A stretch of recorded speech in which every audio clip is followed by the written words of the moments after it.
Hello students and welcome back to our class. So I haven't posted for 2 weeks but we had our webinar last week. Okay, so since some of you requested na mag-review tayo, just ano ba, review lang natin yung previous quizzes para alam niyo kung ano yung tamang sagot and saan kayo nagkamali, di ba? Some of the questions from previous quizzes natin will be included sa exam. Okay? So for prelims, actually, we had two quizzes. Actually, tatlo, pero yung isa is bonus quiz. So basically, in this review, we will have 20 questions for our review.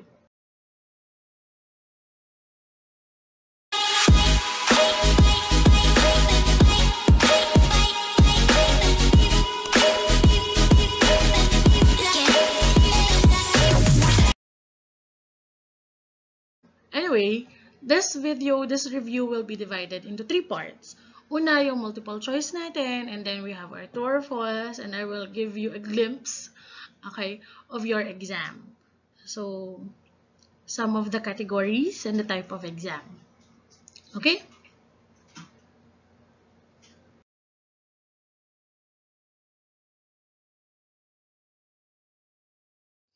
Okay. Last ata to. Universal inborn models of people, behaviors, or personalities that play a role in influencing human behavior. These are archetypes. Okay. So, inborn models of people, behavior, and personalities.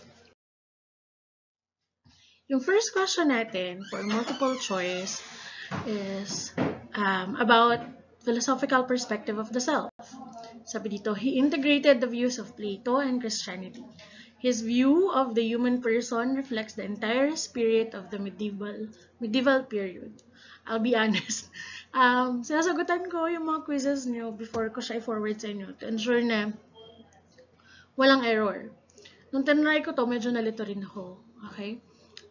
When we say integrated the views of Plato and Christianity, we're talking about Augustine. Okay? So, Plato and Christianity, si Augustine. Okay? And medieval period. Next, according to this philosopher, the mind does not exist. Hindi siya naniniwala na nag-exist yung mind. Naniniwala lang siya na nag-exist ang brain.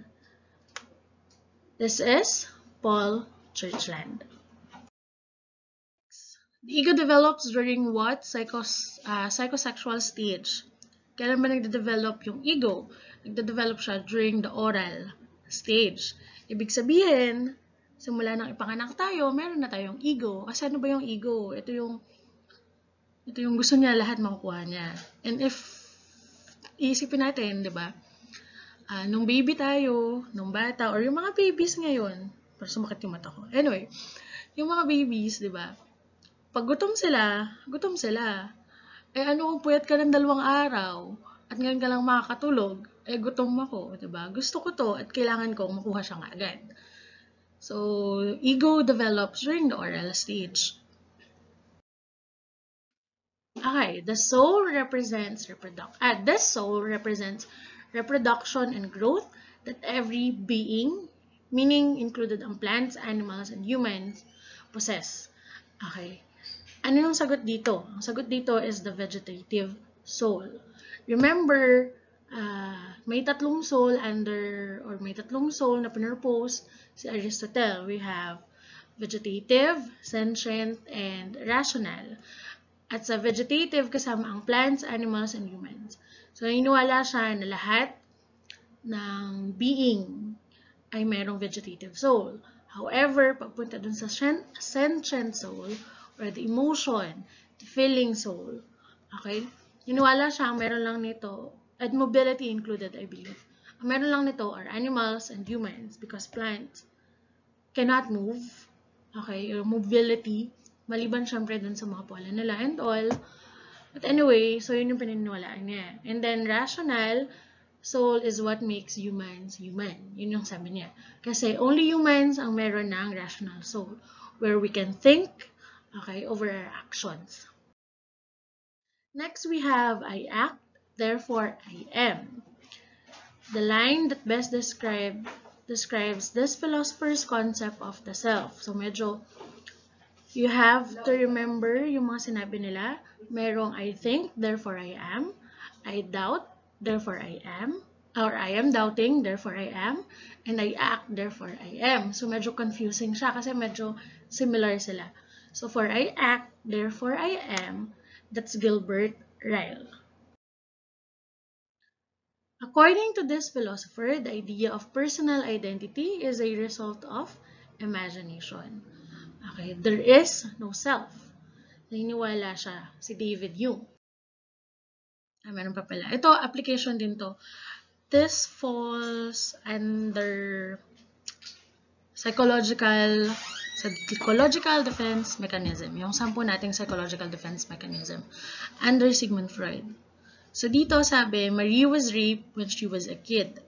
She has no recollection of the event that transpired. Anong type of psychological defense mechanism yon? Answer is repression. She has no recollection, hindi niya naaalala. Because her memories were repressed, na push dun sa unconscious mind niya.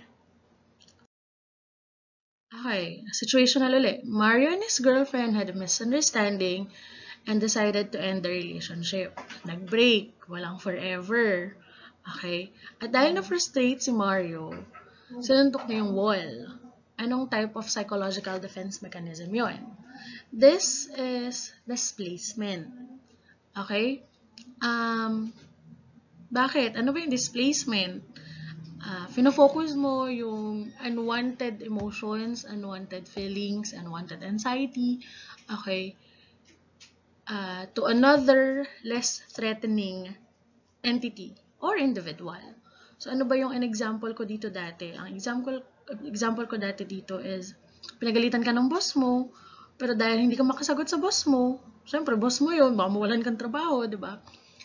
Pag uwi mo sa bahay, ang aawayin mo yung asawa mo o kaya yung anak mo. Kasi feeling mo, less threatening sila. Hindi sila makakasagot sa'yo, gano'n. Okay, so displacement yon. O kaya, itatapon, I remember may nagsagot sa online discussion ng itatapon ang cellphone, tinatapon ang cellphone pag na-frustrate. Okay, that's another example of displacement. Okay, here are some situational example that I provided. Sorry, medyo natatawa ako. Lauren, si Lau ang ginawa kong example. Hi, Lau. Lauren is going out to meet with her friends. She noticed that the sky is dark. She brought her umbrella with her. What agentic perspective is shown by Lauren? Okay? Intentionally, forethought, self-reflectiveness, or self-reactiveness and archetype.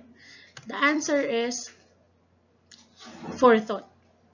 Okay, bakit forethought? Kasi sa forethought, ibig sabihin, you have an idea of what will happen, and then you predict what will happen, and you do something about it. So, nakita mo na malamang uulan, you brought your umbrella with you. Okay, for true or false, we have 10 questions as well. First, tabula rasa or blank slate is necessary to have a coherent personal identity or knowledge of the self as a person. The answer is false. Bakit? Kasi this is consciousness and not tabula rasa or blank slate. Second question, according to Socrates, the soul is perfect and permanent and belongs to the physical realm. The answer is false because the soul is perfect and permanent, yes, but it belongs to the ideal realm. Okay, the spirited soul includes our basic biological needs such as hunger, thirst, and sexual desire. Answer is false. Ito naman yung three souls based on Plato. Anong meron? Yung spirited soul includes basic emotions. So, spirited soul, basic emotions. Yung appetitive soul, ang basic biological needs such as hunger, thirst, and sexual desire. And the third one is the rational soul, which is for reason and intellect. Okay, rational for reasoning. Next, when conflict occurs, Plato believes that it is the responsibility of our reason or the rational soul to sort things out and exert control, restoring a harmonious relationship among the three elements of ourselves. Answer is true. According to Aristotle, without the body, the soul cannot exist. The soul dies along with the body. That's true. Shadow contains all of the things that are unacceptable to society as well as ourselves. This is true as well. So, maalala nyo, according kay Carl Jung, meron tayong 5 archetype. Meron tayong shadow and persona. Yung shadow, yung lahat ng ayaw natin sa sarili natin or mga bagay na tingin natin hindi acceptable for the society. Meron tayong persona, yung social personality natin. Ito yung pinapakita natin sa mga taong nakapaligid sa atin. Pinapakita natin sa society. Okay? Kasi feeling natin, yun yung gusto nilang makita. Or feeling natin, yun yung katanggap-tanggap para sa kanila. Then we have the anima or animus, so the female and male archetype. And the center of it all is the self that serves as the central archetype. Review na rin yun. Ayan, nabanggit ko kanina. According to Carl Jung, anima and animus represents the true self rather than the image we present to others. Answer is true. Okay? Gaya na sabi ko kanina, yung shadow natin, yung mga bagay na ayaw natin sa sarili natin. At hindi natin pinapakita. Yung persona natin is our social mask, so ito yung pinapakita natin. But at the end of the day, our true self is the anima and the animus, according to Carl Jung. Carl Rogers emphasized the importance of social learning or learning through observation. The answer for this is false. Bakit? Because the psychologist that emphasized the importance of social learning or learning through observation is Albert Bandura. Okay, according to Donald Winnicott, the me-self is the empirical self. It refers to describing the person's personal experiences and further divided into subcategories: material self, social self, and spiritual self.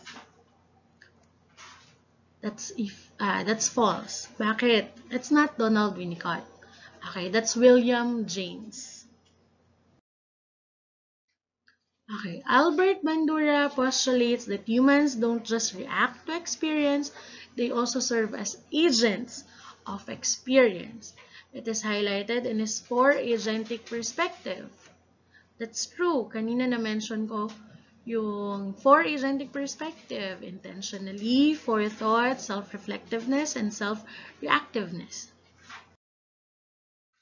Okay, for your prelims exam, as I've mentioned before, we will be using Edmodo kasi pwede nating iset yung limit kung kailan nyo lang siya pwedeng sagutan. Also, I can put timer. So, pinakita ko talaga sa inyo yung exam. Okay? So, we have here 32 questions, 81 points. I think 85 points na to. Okay? Yes, 85 points na yan. So, we will cover philosophical perspective of the self. Okay? Matching type. Tatlong philosophical perspective of the self. We have sociological perspective. Psychological, Western versus Eastern. Basically, lahat ng chapter 1 will be included. Okay? Ang na-add dyan is number 11, self as proactive and agentic. 4 questions. Kaya naging 85 points. So, 59 points na multiple choice, 10 points na true or false, 10 points na add one out, or alin ang naiiba. So, ang pipiliin nyo kung alin ang hindi kasali, alin ang dapat alisin. Okay? And the last one is 6 points for bonus question. Okay, so ang total niya is, ilan na nga? Ang total niya is 85 points. Pero, the exam is only over 75. Okay? So, bali may 10 points bonus question. Pero I don't know kung anong definition ng bonus question sa inyo dati. Dati kasi nung high school ako, pag sinabing bonus, automatic sa'yo na yun. Automatic perfect score na yun. May additional point ka. Pero in our case, ang bonus questions ay mga additional questions na sobra sa perfect score na pwede mong sagutan or pwede mong hindi sagutan. So, kung hindi mo sasagutan, you've got nothing to lose. Kung sinagutan mo at tama, you will gain additional points. So, the exam is over 85 or 85 points siya, pero over 75 lang or 75 lang yung perfect score. So, bonus yung 10 questions. Okay, before I end our discussion, I just want to highlight na may timer yung exam natin and I'm already searching kung paano ko makikita kung nagpalit ba kayo. Tipong nag-exam kayo tapos nilipat nyo sa reviewer nyo or sa module. So I'm already looking at that. And pag na-screenshot, there are some applications that will allow me to know kung nag-screenshot kayo.